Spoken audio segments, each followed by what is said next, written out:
Well, good morning, everyone. It's good to see you all. So we are at the very end of our First Corinthians sermon series. We started this last year, and so I thought I'd start just by recapping where we've been. Some of you have been with us this whole time. Others, maybe this is your first Sunday here. So glad that you're here. So last year, just in prayer and talking with our session, I felt led to study First Corinthians, and I'll admit I don't think I'd ever done this deep a dive into this letter. And I was pretty surprised throughout the way just how relevant this letter felt to our current day. This is an ancient letter. Paul wrote this to a different context, to a different church 2,000 years ago.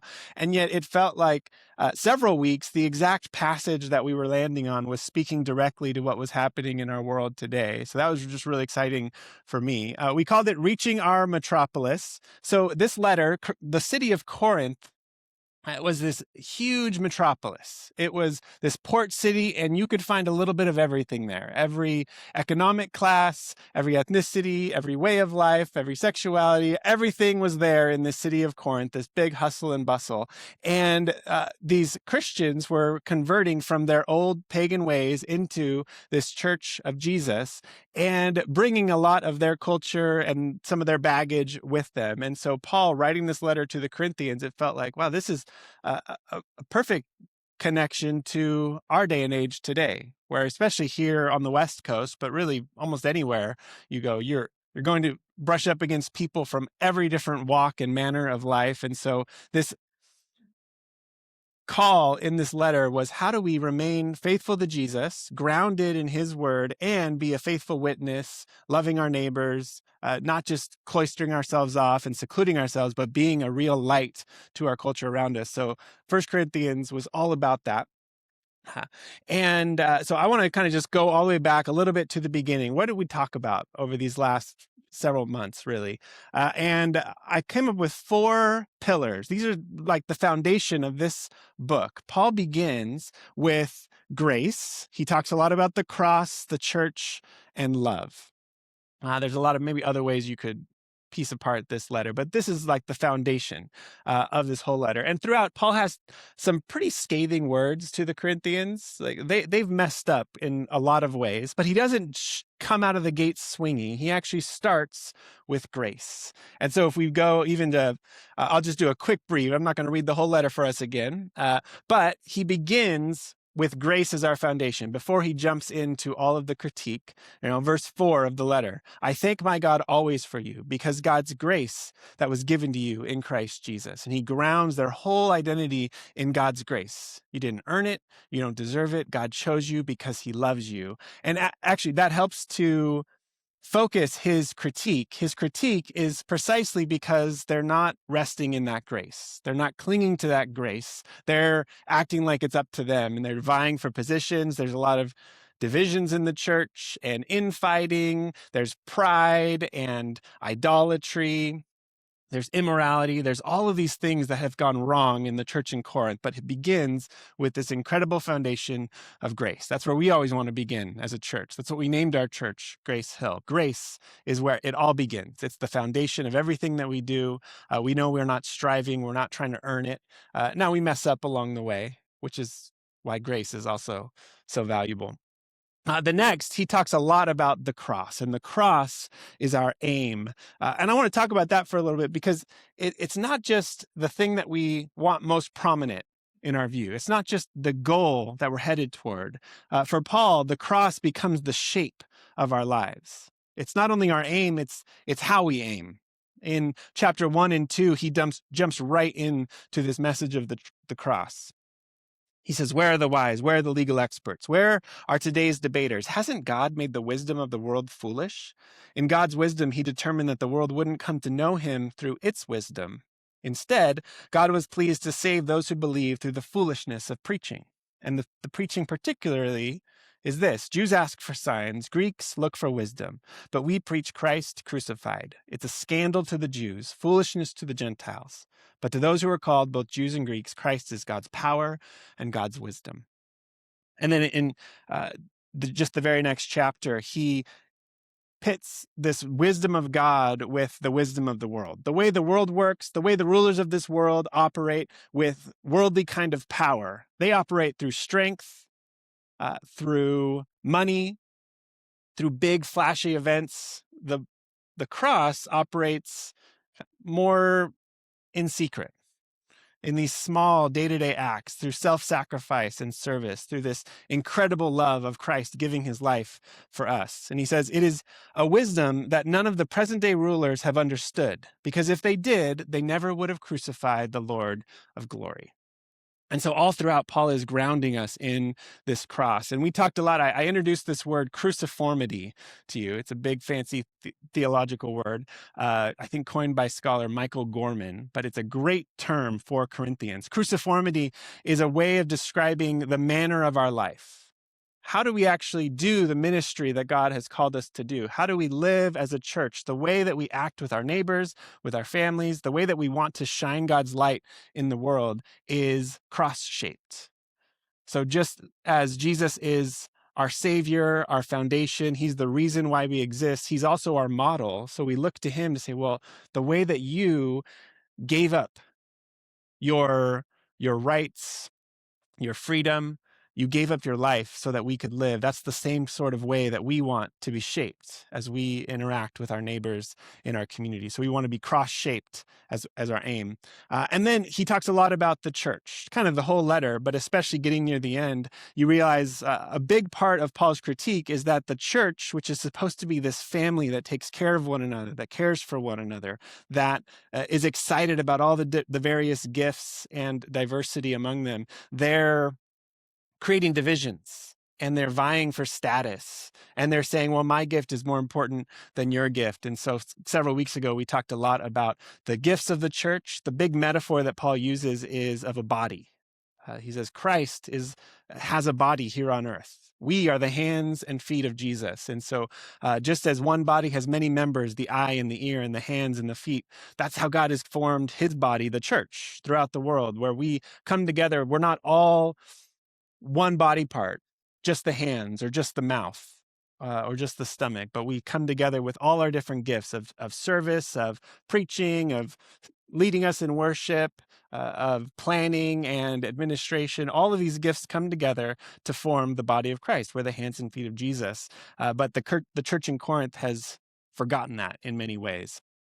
And then I loved in chapter 13, we talked a lot about love and used that metaphor of the key, like a musical key. You know, when you're trying to sing a song, I've done this many times and I can't quite get the key and it makes everyone stop up their ears because I just don't know how to sing just in tune. Well, love is supposed to be the key that we live in, according to Paul. We might be doing a lot of different things. All the different activities that we engage in as Christians are kind of like maybe the different melodies that we're playing in this grand symphony. But the key that we're supposed to sing in is the key of love. I like that metaphor. So grace, the cross, the church, and love. And as I think back, because it would be easy to recap Corinthians by just focusing in on all of the negative, because there are a lot of negatives, but you can kind of tell Paul's heart. The reason why he's so harsh to this church is because he knows they were built for so much more. He knows they have so much more potential because they're grounded in God's grace. It was God who called them and God who called us. And so he's not just angry and he's flying off the handle and he feels slighted or something like that. He's upset and he's heartbroken because these people were called by the grace of God and they're not living into it. And so he has a lot of harsh words to say, but it's grounded in this sort of foundation. So just maybe that alone, maybe snap a picture of that. If you want to go back to 1 Corinthians, see how this makes up the foundation of this letter throughout, as much as it continues to speak to our everyday circumstance. So we're going to look at chapter 16 today. And I want to talk about what was really sitting with me really all week and all month was this abrupt transition from chapter 15 to chapter 16. Last week, we spent a good amount of time looking at chapter 15, which is this incredible exposition of the resurrection. It's Paul's longest sustained discourse on the resurrection and the power of the resurrection. He starts chapter 15 with this very clear statement of the gospel. Christ died according to the scriptures. He rose and he was seen by over 500 people, including himself. And so the news, this incredible event that Christ conquered death, he rose from the dead, and that's what we base our entire faith on, is the resurrection.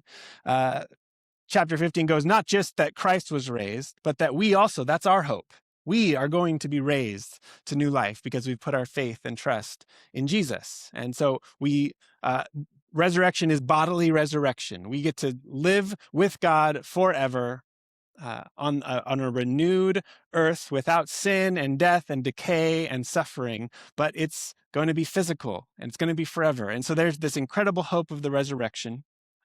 And he gets into some of the details. What is that going to look like? How is that going to work? And that's a chapter to continue to come back to, especially if you have questions about the resurrection life. That's what Christians talk about all the time. We're about to celebrate that even more with Palm Sunday and Easter coming up. Chapter 15 is a great place to jump into. There's a lot of questions that Paul gets into there. He ends chapter 15 with this. We'll look at verse 57, 58. He says, "Thanks be to God, who gives us this victory through our Lord Jesus Christ. As a result of all this, my loved brothers and sisters, you must stand firm, unshakable, excelling in the work of the Lord as always, because you know that your labor isn't going to be for nothing in the Lord." And then here's the abrupt transition. Chapter 16, he says, "Now, get out your spreadsheets. Let's do some accounting." 16 verse 1, "Concerning the collection of money for God's people, you should do what I have directed the other churches in Galatia to do. On the first day of the week, each of you should set aside whatever you can afford from what you've earned, so that the collection won't be delayed until I come. Then when I get there, I'll send whomever you approve to Jerusalem with letters of recommendation to bring your gift. If it seems right for me to go too, they'll travel with me." And then he goes on and he starts to talk about his plans. He's going through Macedonia. He wants to go. He wants to make it a lengthy stay in the city of Corinth. But my first read of this, it felt a little jarring. Felt like, is this just a huge non sequitur? Paul, maybe he just had a little extra room in the parchment he was writing this letter on. He says, I'll just change completely. We had this incredible exposition of the resurrection. It was one of the most magisterial writings that he could come up with. And then he says, okay, I'll just add a little bit at the end. Let's talk about the collection to the saints. Let's get out those spreadsheets, do some accounting, make sure that you have the money set aside when I get there. A little bit about this collection first. And spoiler, I don't think it's a big non sequitur.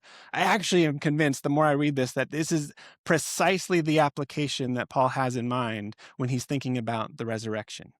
Sometimes as Christians, when we talk about resurrection life, it's all future oriented.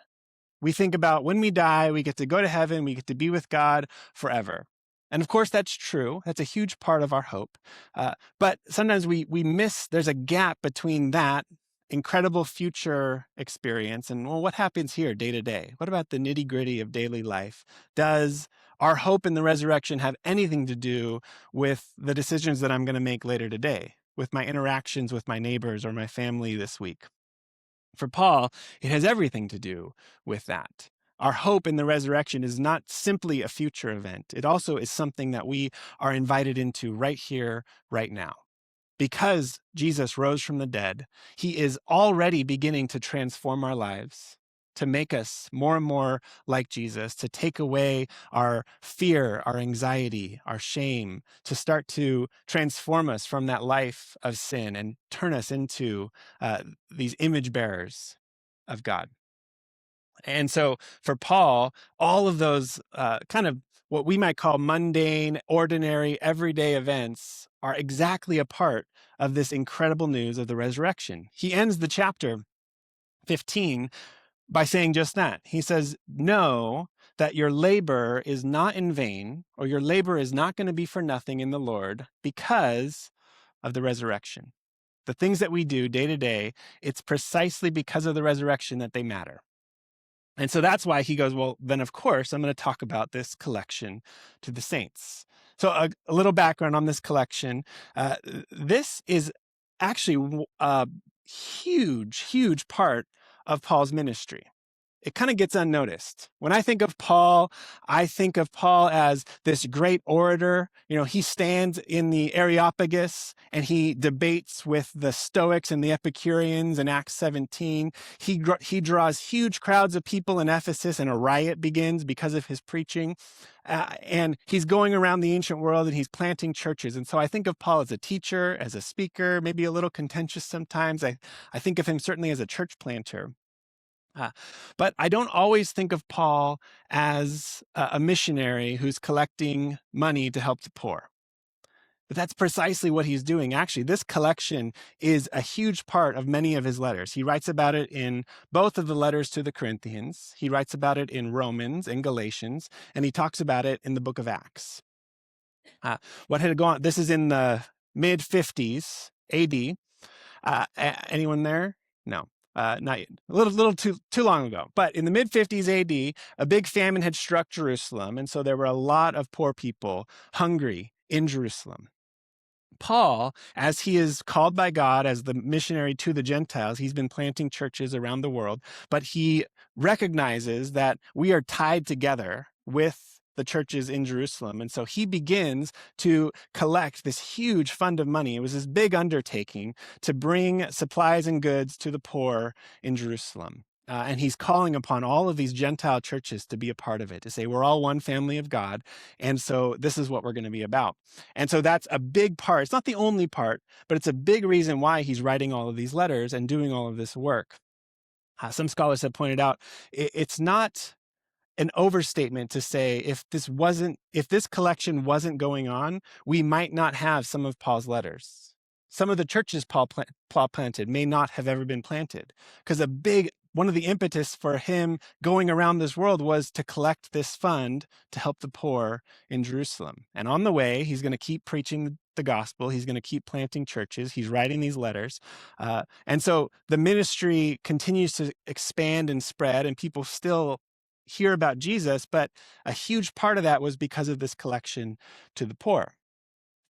And so for Paul, they go hand in hand. He's not just a great preacher who likes to talk about the idea of the gospel. He wants to be the hands and feet of Jesus, and he's calling the church to do the same. And so, of course, for Paul, it goes hand in hand. If I'm talking about the resurrection and the hope that we have in Jesus, of course, the very next thing I'm going to say is, now make sure that you're taking care of the poor. And we have this plan in place, and we're going to do this right. And so he's planning on coming. He's going to get this big collection from all the different churches, and either himself going to go with the collection to Jerusalem or send trustworthy men and women to deliver and to help the hurting, hungry Jews who are in Jerusalem at this time. And so I just want to sit on that for a little bit. I love that as Christians, the Bible compels us to think about the everyday life, kind of the nitty gritty. Who am I helping today? And keep in view this long view of history. We have this incredible hope that one day we'll be with Jesus forever. He'll wipe away every tear. We'll live with him for eternity, of course. And those two go hand in hand. Sometimes they've been separated in the life of the church. And there's been movements that don't do anything to help the real needs of the people around them, and they only talk kind of the intellectual route. I've been in that space in my own walk with Jesus. I was so intellectual. I wanted to know all the answers to all the questions, but it didn't really impact my everyday life. And then there's others who say, well, we'll just be the hands and feet, but we don't want to actually talk about Jesus. We don't want to hear the biting message that the cross tells me to confess my sins and actually change my life. And so we don't want the repentance and the forgiveness, but we'll do some of the justice work, and we'll be the hands and feet. And so those are two poles of the church. And I think Paul, the Gospels, the whole New Testament brings this together hand in hand on every page to say, no, of course, if Jesus is king, it means he's king here and now, and he's king forever. As I was just praying over this passage and thinking about our church, it's really exciting. It fills me with a lot of joy to see the different ways that even our small church, our little point on the map here in Morgan Hill, we are continuing to reach out and be the hands and feet of Jesus. Of course, there's going to be more ways that God's going to call us to do that.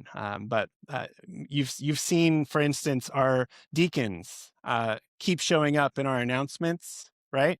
We didn't have a deacons team for about a year, but we have a great group of deacons right now. And really, historically, the deacons ministry, they're not the only ones, but they're the ones that are leading the charge to be the hands and feet of Jesus in the world.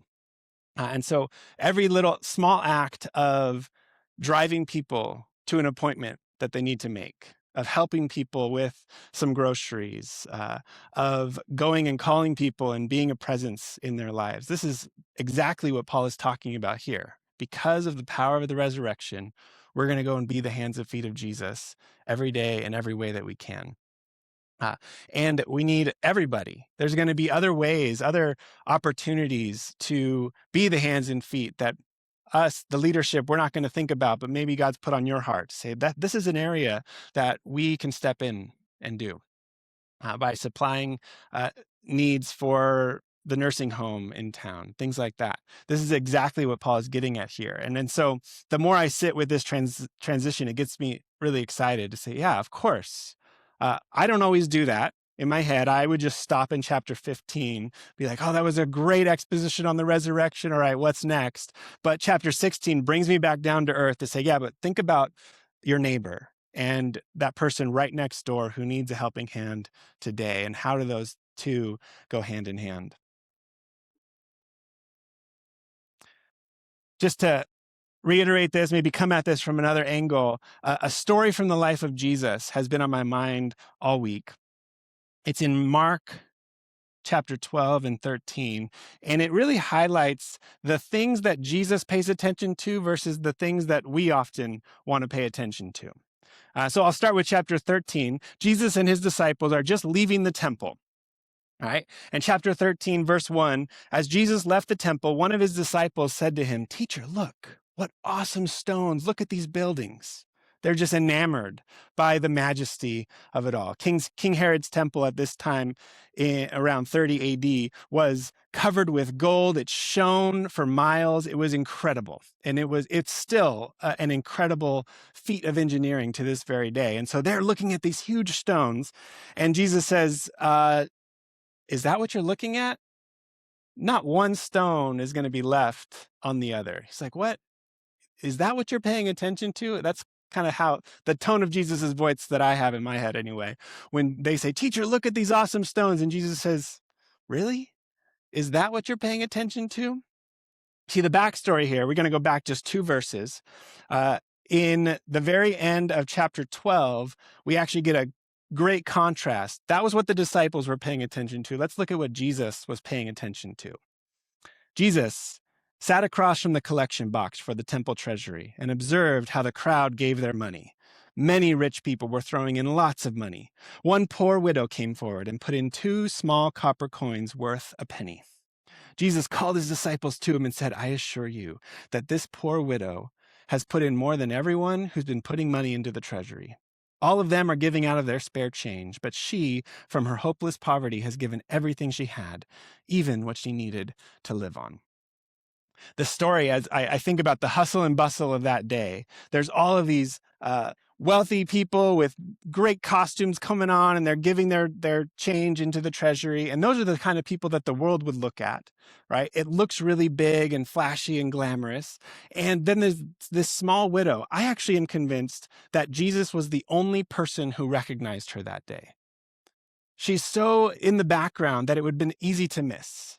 Amidst all the hustle and bustle and the celebration of what was going on in the temple that day. But there's this one small widow, and I kind of see that scene. Jesus is sitting down, and it's like the crowds part, the music dims, and Jesus has eyes for just that one woman, because he sees not just to her actions, but he sees the faith of her trusting in God with the last thing that she has, and she puts basically a penny into the treasury box. But he calls over the disciples and he goes, "Guys, look at that.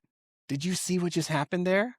And they're just completely oblivious. Like, wait, what are you talking about, Jesus? Did you see those stones? And Jesus is like, guys, no, you're looking in the wrong place. Look at this woman. She has just shown more faith than anybody here today. And so I love that picture, just to leave with us as we think about that. Back to chapter 15 and 16 of Corinthians, Paul's grand masterpiece about the resurrection, leading him directly to, now let's talk about how we're actually being the hands and feet of Jesus. What are those small acts of obedience, of sacrifice, of service that we can do that put on display this incredible power of the resurrection? And it's not going to always be the big things that move nations, that change the entire world in an instant. It's going to be those small acts that sometimes go completely unnoticed. But Jesus is sitting there calling over his disciples and say, did you see what just happened? Because I saw it. I'm looking right at her.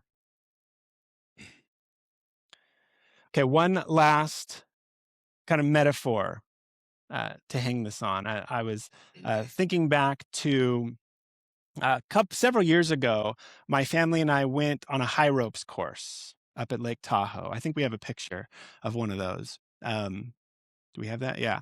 So we're like 50 feet off the ground, I think. Maybe it was less than that, but in my mind, it was very, very high off the ground, right? And I'm pretty sure that's either Penny or Jane. It was several years ago. And so we're high up on this high ropes course.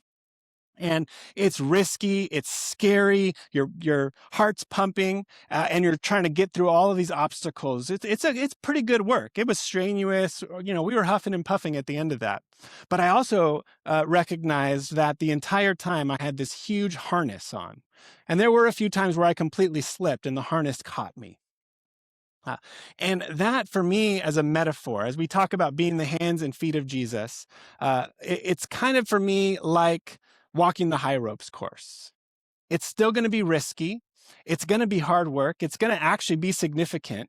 But the foundation of it all is that God's grace is holding us. It's not all on my shoulders to make this thing happen. God doesn't say, hey, you, Tyler, go change the world. I'll sit back and wait until you do it. And to all of us, he says, no, not any one of us is going to change the world. But together, in the power of the resurrection, with God's grace holding on to us like that harness, we can continue to walk forward. It's still significant, but it's not all up to us. There's this way of, it feels like this joyful release to say, I can work with all of my heart. I can look for more ways to be the hands and feet of Jesus in the world, but I also don't have to bear the burden of that anxiety, thinking like it's all up to me. Right? Jesus is the one with the harness holding us, taking us in the right direction. And just to close, kind of thinking about that image in our head, I want to take us back to one more verse in chapter 16. Paul gives this final greeting in verse 13. He says, stay awake, stand firm in your faith, be brave, be strong. Everything should be done in love. That's our mission. Be awake to the world, to what's going on around us, stand firm in our faith, be brave and courageous, be strong as we step out to be the hands and feet of Jesus. Make sure that we're always doing this in love, not infighting and creating more divisions and more pride or anything else. But we do that. That's a great, powerful mission statement. We do that knowing that God's grace is our harness. He's the one that's given us the foundation and the way forward.